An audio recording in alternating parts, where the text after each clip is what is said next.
98 FM's Now That's What I Call Sport podcast. Now, did you know that Ireland currently have two teams playing on an international stage at the Homeless World Cup in Oslo in Norway? Well, if you didn't, now you do. Yes, the boys and the girls in green had been ripping things up, both through to the next stage on Sunday. Big games for both teams as well, hoping to make it through to the quarter-finals. And to tell us more, we're going to be joined by one of Ireland's stars now. David is welcome to, and that's what I call sport on 98 FM. David, how are you? How are you doing, Jamie? I'm great, thanks, sir. Yourself? Yeah, very well, thank you. Now, you are living the dream, playing international football for the Irish Homeless World Cup team over in Oslo. Just explain to us what's gone on over the last number of days, because I know you've had lots of games since the opening ceremony. You've two games later on Sunday as well against South Africa and Zimbabwe with a quarter-final spot on the line. And it's fair to say results for yourselves and performances have gone quite well so far. It has been very well, yes. We won every game until yesterday. We met Bosnia. That was our first defeat. They beat us 5-2. Other than that, we could have actually got back into that game. We missed two penalties, so it was a little bit unfortunate. But listen, we're still in with a chance now if we win our games today. Yes, and I'm just looking at some of the videos, Dave, and for people who haven't seen them, we're going to pop a couple up now on our Twitter page, which is at 98FM Sport. But just explain to us the format of the competition, how it works, the number of games that you're playing, the type of games that you're playing and all that as well. First of all, it starts with 6 teams in a group, and basically what happened with us, we were kind of lucky. One of the teams didn't turn up, Senegal, so it ended up with 5 teams. So we all got walkovers in that, but it didn't really matter because we went on and won our other 4 games. So we had 5 out of 5 in the first group, and the top 3 teams from that group end up into another group stage. So that's what we're in at the moment, which is another group of 6 teams, which only 2 from this group stage go into the quarterfinals. I think the third place goes into the shield, a shield, which is not the main tournament. Yeah.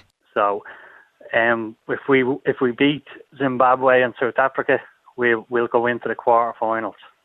And Senegal just didn't bother turning up. Imagine having the chance to play in the Homeless World Cup and not turning up. Anyway, Ireland don't care about them. 48 teams in total. And David, the games are played in a 5-a-side format. The pitches look brilliant. They're enclosed with like a fence. It's a green AstroTurf with bright orange boxes, big stands around the pitches, and the subs can be made by the manager, who's a great dub as well, Thomas Morgan, who works full time for the FAI and former Irish international. Thomas is the manager, and 5-a-side football, rolling subs, lots of goals and lots of chances in the games as well. You beat our friends Northern Ireland 5-4 in your opening game, for example.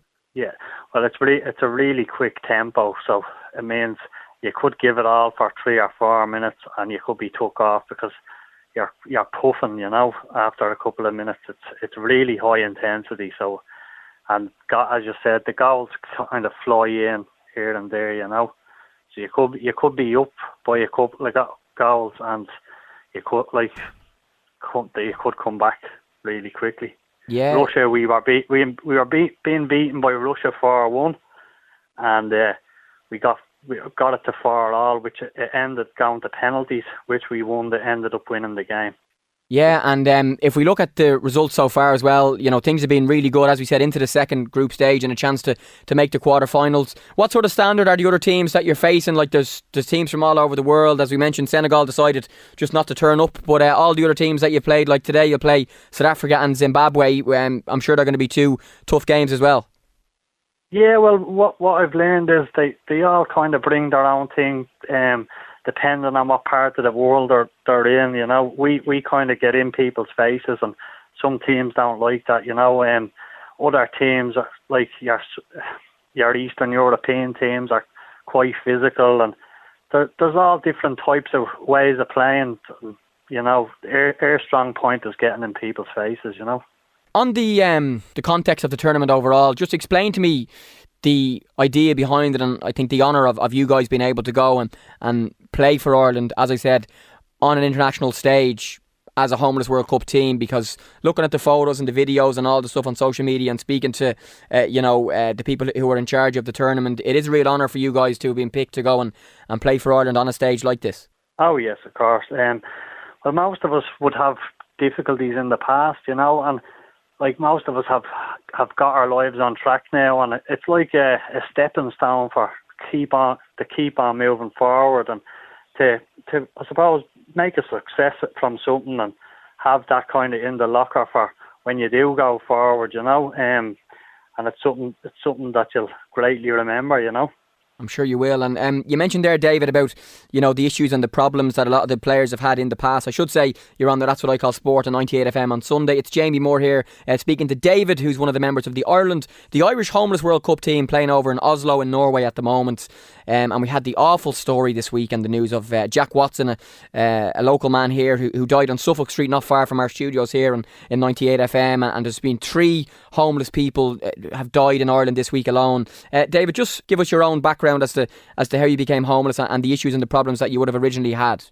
Well, I would have had big addiction worries. I would have obviously dabbled in with a lot of drink, and that led to other things, and my life became unmanageable, and I couldn't manage, and I suppose it was down to people think that it's the drugs that what's the problem. The problem was my behaviour at an extent that's what made me use drugs in the first place to get away from myself, but things have changed around, Yeah, because, people always say that addiction is about wanting the substance in your body and your body needing whatever substance you were taking. But it definitely comes from a mindset and a mentality, first of all, when you first have to decide that you want drugs. When was that time for you, David, and why did you first decide to want drugs, which eventually became an addiction for you? That would have been from me early teens. I would have drank really early in me, I'd say 11, 12. And it kind of progressed as time went on. And I didn't stop I'm 2 years now without either any substance in my body. So, it was a long time, 16, 17 years.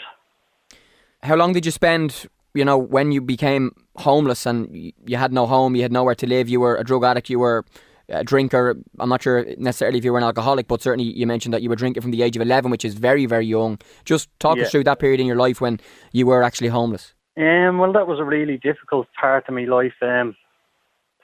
My life just took a downhill spiral. I hadn't got my family in my life and stuff like that. Like, it was a horrendous place to be in, I'm sure it was, and now, of course, your life has turned around. At that time, how long were you homeless for, and what was that period like?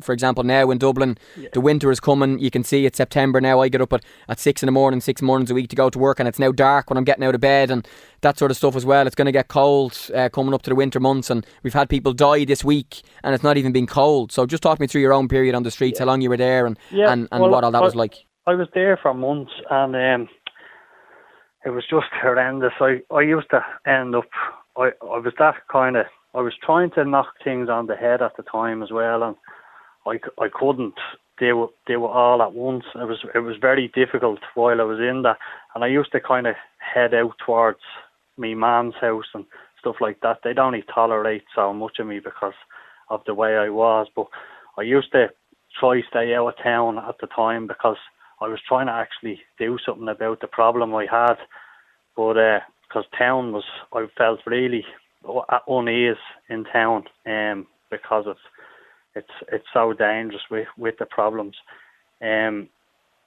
Unfortunately for me, I ended up getting my daughter full time after the couple of months, and I spent a little period with her also homeless, which in turn then we got accommodation in a private rental place, and that was nearly 6 years ago, and I'm there ever since. Explain to me what life is like. You mentioned how dangerous. No, just in general, you mentioned how dangerous you feel Dublin is for a homeless person, who's dependent on drugs, and in your case, a homeless person dependent on drugs who has their daughter with them. Well, that's right, Jamie. Because when I was trying to do something positive in my life, I was so vulnerable. I'd no guards to be able to protect myself, and people were offering you stuff, and you wouldn't have to pay for it, and it just keep you kind of in this constant circle. And at the time, I probably wasn't strong enough to say no, so it's just how like a battlefield, where it's like you're in a war, and it's very tough to get out of. Is it fair to say that if you're a homeless person in the city centre in Dublin, it's even more difficult to get out of? Because I drive to work every morning and I walk from a car park around the corner here in Stephen's Green, and you can just see the opportunities for bad people to get access to homeless people, as easily as they want. And these people are the most vulnerable people in our society. They may be addicts, they may be drunks, they may have other problems. They may also be there by choice. Some people are there by choice, but it's a very, very dangerous place to be, being a homeless person in Dublin city centre. Definitely. Yeah, like as I said again about the vulnerability of people when people are sick from a substance, if someone offers them a substance, they're not going to say no. If the physical reaction on the body is such a bad thing. And if they're going to get that substance, and if they're going to get that's something they could pay further down the week, they will take it, And even some people, like I wanted to stop for so long, I swore I'd stop and stuff like that. And any time something got put in front of me, I was so weak, and it just showed today now that I can see how weak I was, that I couldn't say no, So at that time, David, when did you, was there an incident or was there something that hit you and your brain and you thought, I need to stop this now? And also, what substances were you addicted to at that time, and how did you get yourself off them? At the time, I was mainly using prescription pills and a lot of drink, and I used to smoke a lot of weed. But that was, first of all, to stop with the pills, I had to drink. I drank every day till I stopped taking pills. With the drink, then I smoked weed every day to knock the drink on the head. And afterwards, I was smoking weed for about 2 or 3 years, and it was driving. Sorry for the language. It was driving me around the bend. I was paranoid. I was having panic attacks, And funny enough, I got called into. Again, it's about my daughter, and I got called into a principal's office in school, and her behaviours were kind of bad, and I intimidated people to get me own way and stuff like that, and was passive, very aggressive, and I had passed on behaviours to a young girl, and which in turn it was pointed out to me, and it was the first time anything really ever hurt me. And it's like I started feeling again, and because it was something so precious to me, and when that kind of alarm bell started ringing after that, and I didn't like it when it was being said to me, but I actually thank everyone for the people that did say it to me, because I think that was a major turning point in my life. Yeah, and from speaking to Sean from the Homeless World Cup in charge of the Irish team, he was saying to me, in order to be able to play in the Homeless World Cup, you have to have been homeless for some time in the last 2 years, but you're now in the process or have sorted your life out to a certain extent. David, just talk us through your road to recovery, and as well how much of a help football has been. This is of course a sports programme here on 98 FM. If you thought you were listening to Dublin Talks with Adrian Kennedy, you're not. We're talking to a sports star here in David, who's playing with the Irish Homeless World Cup team in Oslo at the moment. But the influence that the Homeless World Cup and the homeless football in general on the scene in Dublin has helped your recovery as well. 100%. It's been a major influence. Like, I had a big interest in football through my life, and when I started trying to get my act together, I had to try something that I liked doing to help me through it, and it was a form of escape from the difficulties I was facing. I went into a detox over 2 years ago, called the Lantern, and since that I've progressed. I went to a day program then called the ACRG, and they've just helped me on every level, emotional, physical.